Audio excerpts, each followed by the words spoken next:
And here we are on Cloud Kingdom, and in the top right-hand corner of the map, we have our orange Protoss player from MVP, their third Protoss player in a row. It is TAiLS. It's an interesting ID he's got there for that account. TypeMoon. TypeMoon, yeah. Huh. And his opponent in the lower left-hand corner, winner of the last game. No player has won 2 games in a row, though, in this set yet. It is our red Zerg player from Team SCV.HyuN. We had a pretty funny guy I saw in the live report thread said it was Team Drone Life versus most valuable Protoss thus far, and well, that's about right.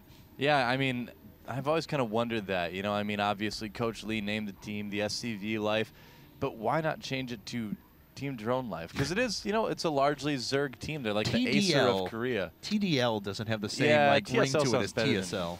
TDL, that's true. TDL sounds like something, you know, like really trendy 16-year-old girls would say. They'd be like, TDL girl.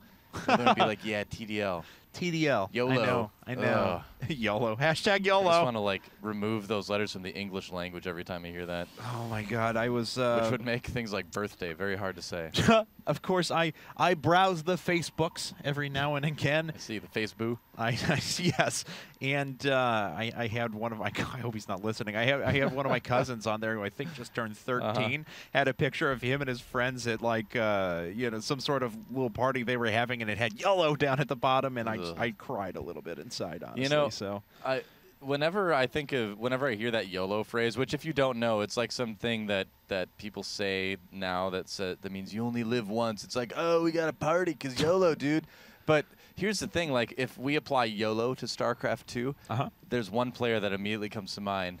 That's Bit Prime. he was the original StarCraft 2 player that lived by the YOLO philosophy. Every time Tasteless and Artosis were yelling Bit by Bit was in the booth yelling YOLO. YOLO. That's what he was doing. I just want to see one of his VODs now with hashtag YOLO as soon as he pulls his SCVs. I think so.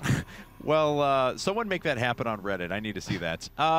Anyway, so what we have here is actually a failure to communicate for one, but we have Hatch first out of HyuN, followed up, of course, by a pool. But before that pool was even finished, already taking his 3rd hatchery. So a crazy cool build out of him here, putting down 3 hatcheries at about the 3-minute, 20-second mark. Yeah, well, I mean, against something like a Nexus first, which was what I believe we had TAiLS do, although I did miss it because I was thinking about Bit Prime, and his memory is distracting.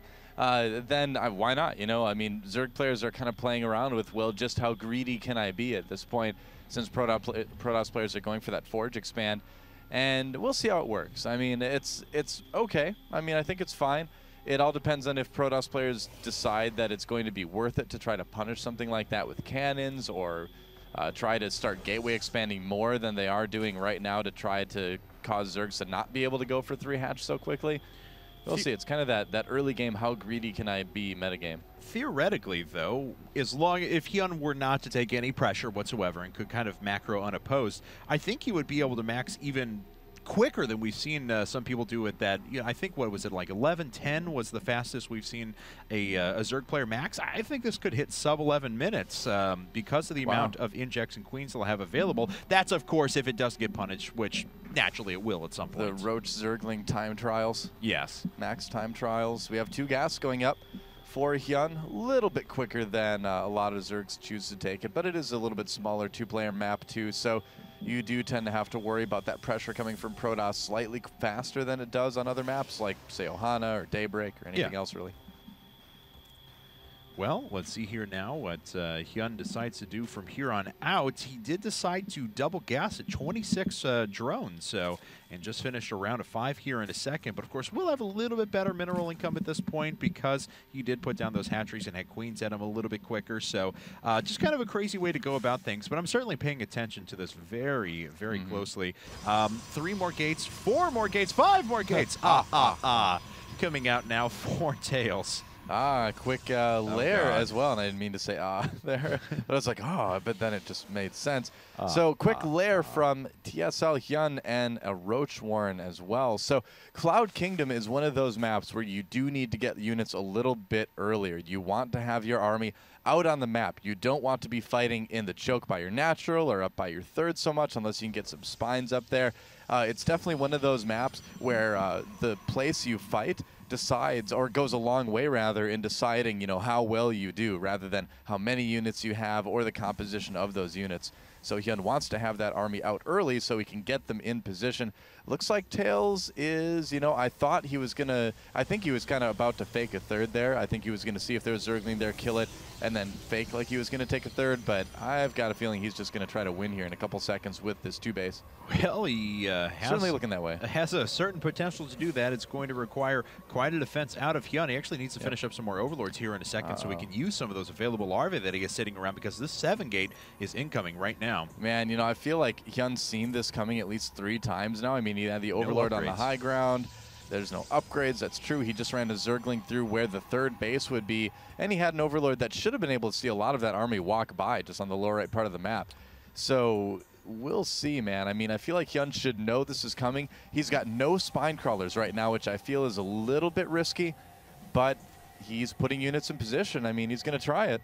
Okay, well, TAiLS hasn't attacked quite yet. He's waiting for some more reinforcements to catch up here, and that is possibly going to allow these extra 11 roaches to get up here. In fact, they're just 10 seconds away, but this is a monstrous army, albeit without +1 coming up for TAiLS.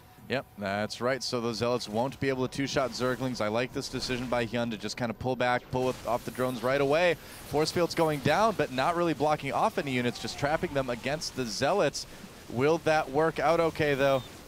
We'll find out. The Roaches, of course, with their relatively short range, weren't able to range many of the units behind those force fields there. All the Zealots have gone down. The next round is finally incoming, but a couple of these sentries are going to die.